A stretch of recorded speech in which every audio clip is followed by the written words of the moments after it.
Hey everybody, we were supposed to be back with another go-kart video yesterday on Saturday, but it turns out one of my parts got delayed and it arrived on Saturday, which means that the video got delayed till Sunday. That's today. But when the package arrived, it arrived split open with nothing in it. Lovely. There's not a damn thing I can do with that.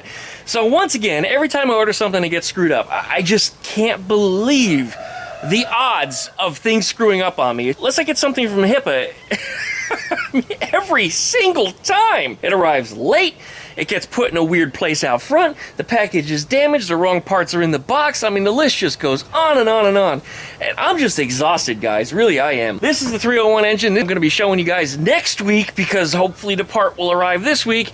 I went ahead and completely redid the entire weak spot of the KT196, and that was the jack shaft system that's underneath there. I mean, it's a great go-kart otherwise, but the jack shaft on them, they twist and they just buckle and the chains come loose, and it was just a complete disaster. So I revised the entire thing, and that sprocket that was supposed to be arriving today would have mounted there. Needless to say, we're delayed on the video, so we'll see you next week, guys. Thanks for watching.